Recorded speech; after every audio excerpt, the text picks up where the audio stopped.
LA Rams all-world wide receiver Cooper Kupp is going to have ankle surgery, and he's going to be placed on injured reserve, meaning he's going to miss at least the next 4 games. And that'll do it for your 2022 Los Angeles Rams. Oh, what a waste of a season. First and foremost, I feel terrible for Cooper Kupp.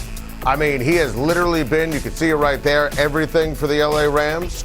He is one of the true great offensive players in the league, one of the best wide receivers, top 3 bare bones minimum in the entire National Football League at that position.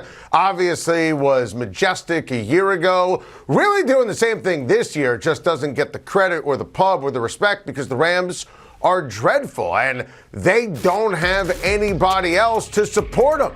You saw the graphic before on how Cooper Kupp was literally everything, and look at these nuggets of failure for Sean McVay's offense. I mean, look at the rankings. These are the Rams. They can't run. The offensive line is terrible. Allen Robinson is one of the worst free agent signings ever. No support for Cooper Kupp in any way, shape, or form, and you got to wonder if Sean McVay is having regrets not taking the Amazon television money. Look, I think the whole F them picks mentality at the end of the day, you have no regrets, right? Because you won the Super Bowl last year. But at least Ocean's 11, which was the whole let's go get the galaxy of stars, there was, at least for the sake of conversation, Ocean's 12, Ocean's 13. This year, it's, like Major League 2, a complete and utter flop at the box office. The LA Rams are cooked. Frankly, they were cooked when you look at the Tampa game on CBS a few weeks ago, that ill-fated 3rd and 5, and then Raheem Morris's defense at the end. That wasn't pro-Brady. That was anti-Los Angeles. Now there is no chance for making another run. F them picks has turned into F them wins. No, I have no idea what you mean. Josh McDaniels and the Vegas Raiders are the worst, the absolute worst. They are the most disappointing team in the NFL, bar none. And now you want to talk about not reading the room. Raiders owner Mark Davis is coming to the defense of Josh McDaniels, saying, I gave McDaniels my vote of confidence when I signed him to a contract to be the coach of the Raiders. That's what I gave it to him. Rome was not built in a day. Let me tell you something, Mark. You're out to lunch with this. And this team, Josh McDaniels, just lost to Jeff Saturday and the Indianapolis Colts. Jeff Saturday and the Colts at home. I mean, Jeff Saturday walked into McDaniels' living room, kept his shoes on, and urinated on the carpet. I mean, look at what has happened here over the last 3 weeks. Remember, before the Saints game, we talked about the Raiders making a run. Josh Jacobs was doing his thing. They didn't score a point against the Dennis Allen coach team. They blew their third 17-point lead of the season against Jacksonville. And then the latest embarrassment, the nuggets of failure and futility. I mean, it's a joke. They're last in sacks. Chandler Jones hasn't made a play. Remember, they were up 20-0 at the half, week 2 against Arizona. That was, I mean, you couldn't make that up if you tried. Then they were up 17-0, up 17 points on Kansas City on that Monday night. McDaniels didn't know if he should go for 2. The whole thing was a debacle. Here's the thing with McDaniels and the Belichick fakers. Matt Patricia, Joe Judge, Eric Mangini, Josh McDaniels might be able to fake it if the team is getting some wins, right? My way or the highway. Fake tough guy. But when things start ultimately falling apart and the real personality and persona comes through, it's over. Josh McDaniels should be one and done. Josh McDaniels should not be given a vote of confidence. After losing to Jeff Saturday over the weekend, the key card at the facility should have been taken away. Josh McDaniels is the worst. Really strong word salad right there from Ron Rivera. Let me tell you something. There's only one answer when it comes to the Washington Commanders at the quarterback position. Taylor Heinecke. I don't want to hear Carson Wentz's name again the rest of the season. I'm not putting Taylor Heinicke in the Hall of Fame or saying he's Aaron Rodgers in his prime. Taylor Heinicke is confident. Taylor Heinicke went on the road and beat the previously undefeated Philadelphia Eagles. He maximizes Terry McLaurin, who I think is a great player.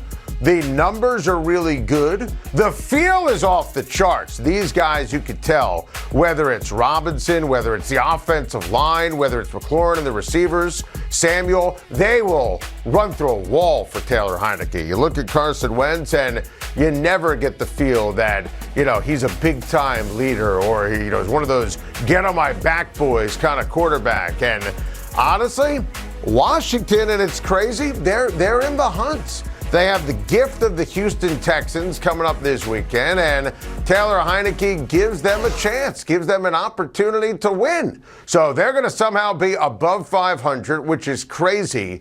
I know they made the trade for Wentz. They gave up way too much. They're paying Wentz all that money. Come on. If Carson Wentz is the answer, I'd love to know the question. This is the easiest decision for Ron Rivera. There should be no decision. Taylor Heinicke is the quarterback of the Washington Commanders the rest of the season. Welcome back. Time to shine. As we put a wrap on Week 10 in the NFL, I've got some midweek musings to work through. And we're going to talk out one gigantic question. Which teams can win the Super Bowl? Loaded, yet simple. This league this year, week to week more than ever before, you see double-digit dogs winning outright. So who can win a championship? Not a power ranking. Who can win the whole thing? Here's my list of the top 6 teams that I think have a real shot. And yes, my number 1, the Buffalo Bills. I know what transpired in the wacky game of the year, obviously on Sunday. If Josh Allen and the center have a normal exchange that's clean, they win this game. See, I'm not going to hold that against Josh Allen moving it forward big picture, because think about all the craziness. If they just execute the quarterback-center exchange, they win. And if they win, they're 7-2, and that supports the rankings that they have in terms of how great they are on offense and defense. I'm not worried about Josh Allen. Not at all. I know he's trying to do too much because Sean McDermott can't coach his way out of a paper bag. I don't blame Josh Allen, and don't misinterpret, he's got to protect the ball. I know that he will. I know he's capable of being brilliant in big games. We've seen that before. Sean McDermott, 27-17, up double digits at home against Minnesota. Instead of 4th down, going for it when Allen threw that interception, his first one of the game, kick the field goal. They don't have a Josh Allen problem. They have a Sean McDermott problem. But this team is loaded. And I know they can beat Kansas City because it did week 6 of the game of the year on CBS. With that said, the Chiefs are number 2. And I don't think the Kansas City Chiefs are very good. I still don't like the defense. I don't love the wide receivers. They can't run a lick. But if you have Patrick Mahomes maximizing Kadarius Toney and Juju Smith-Schuster and MVS and company, if you have Patrick Mahomes and Andy Reid, you have a chance. I mean, I don't love this team in any other way, but Patrick Mahomes is unequivocally the leader in the clubhouse for MVP. Of course, you could see the Chiefs. They're on track now to get the 1 seed. Of course, Kansas City can win a championship this year. The Eagles hit a bump in the road on Monday night, but this team is still top to bottom excellent. And I still love Jalen Hurts. I know A.J. Brown blowing off his hands. It was an interception for Hurts. He was really a non-factor on Monday. Brown is terrific. Smith is terrific. Part of the yeah, but, and why I do have the Eagles 3rd instead of 1st or 2nd, Dallas Goedert's going to miss extended time with the shoulder injury. That's kind of a big deal. Plus, the Eagles' run defense, shaky, and I think that matters. The defensive backfield is excellent, best in the league, but that run defense, I know Jordan Davis should come back at some point. It's a problem, especially if you consider they could meet the 49ers in the postseason. And if you look at San Francisco and what they did over the weekend against the Chargers, that team that we saw can't win the Super Bowl. But I think that San Francisco moving forward, that team can win the Super Bowl. The defense is amazing. Nick Bosa is outstanding. These are healthy and well coached on defense, healthy now on defense. And I mean, Christian McCaffrey's a star. Elijah Mitchell on Sunday night got more carries than Christian McCaffrey. That's going to change. Debo is a non-factor. That's going to change. McCaffrey and Mitchell and Ayuk and Debo. Jimmy's been solid. Trent Williams, best left tackle in the business. George Kittle is a freak. Shanahan's amazing. I absolutely think the San Francisco 49ers can win the Super Bowl with Jimmy Garoppolo this year. It might sound crazy, right? Jimmy G winning the big one. How about Kirk Cousins winning the big one? I mean, a little credit for the Minnesota Vikings. Vikings are legit. Justin Jefferson is a freak of nature.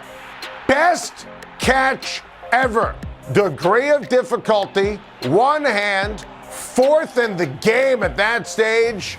I mean, Justin Jefferson is off the charts. And look, say what you want about Kirk Cousins, and we've said it, that counts in Buffalo as winning a big game. I mean, I know it was only 1 o'clock Eastern. That counts as winning a big game.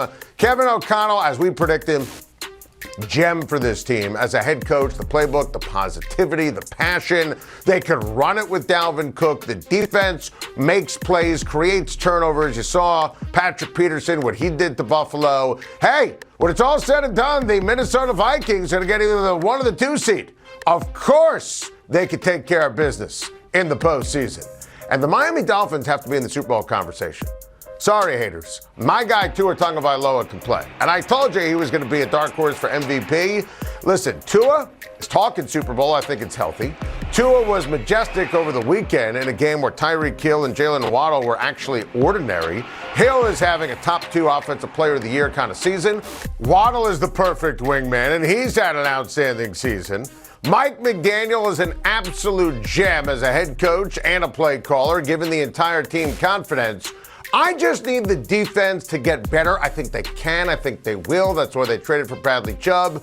Think about some of those old Chiefs defenses from the last few years, or even the Rams last year. I don't need you to be great. Just create turnovers to get the ball back for the high-powered offense. And look, if I'm putting Miami in this category, can they go on the road and beat Kansas City? Can they go on the road and beat Buffalo? Not that I'm picking it, but it's possible. And the Dolphins deserve to be in the category as a real team that can win the Super Bowl this year. So that's my top 6. And I'm drawing a line before including the next 2 teams, the Dallas Cowboys and the Baltimore Ravens. We'll say the tough part out loud. Dak Prescott needs to play better. I trust the defense. I trust the run game. I trust the receivers. Mike McCarthy, I didn't like the fact he didn't kick the field goal. He's had a great year. Dak Prescott threw 2 bad picks. Dak Prescott has too many moments where he has just been ordinary. And honestly, I love Dak. I love the contract. I love his attitude. I love everything about him. Prescott needs to take his game to another level. If he does, yes, they can make a run to the Super Bowl and win the entire thing.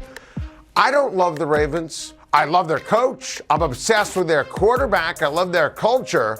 The schedule, it's like they phoned the league and said, hey, can we pick our next 8 games? I mean, look at this. This is ridiculously easy. I just don't think they play well enough on defense. I don't like their receivers. Nobody's healthy. Mark Andrews is still hurt. They can't run the ball consistently if it's not Lamar. J.K. Dobbins isn't healthy. But I'm going to throw the Ravens in the conversation because of the schedule. They could end up with the 1 or the 2 seed when it's all said and done. And the one team that's not even in the playoffs right now if the season ended today, and it doesn't, they refuse to count out the Cincinnati Bengals.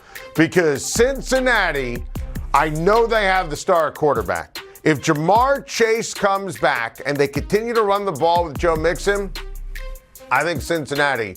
They have Pittsburgh this week on CBS, then Tennessee the week after.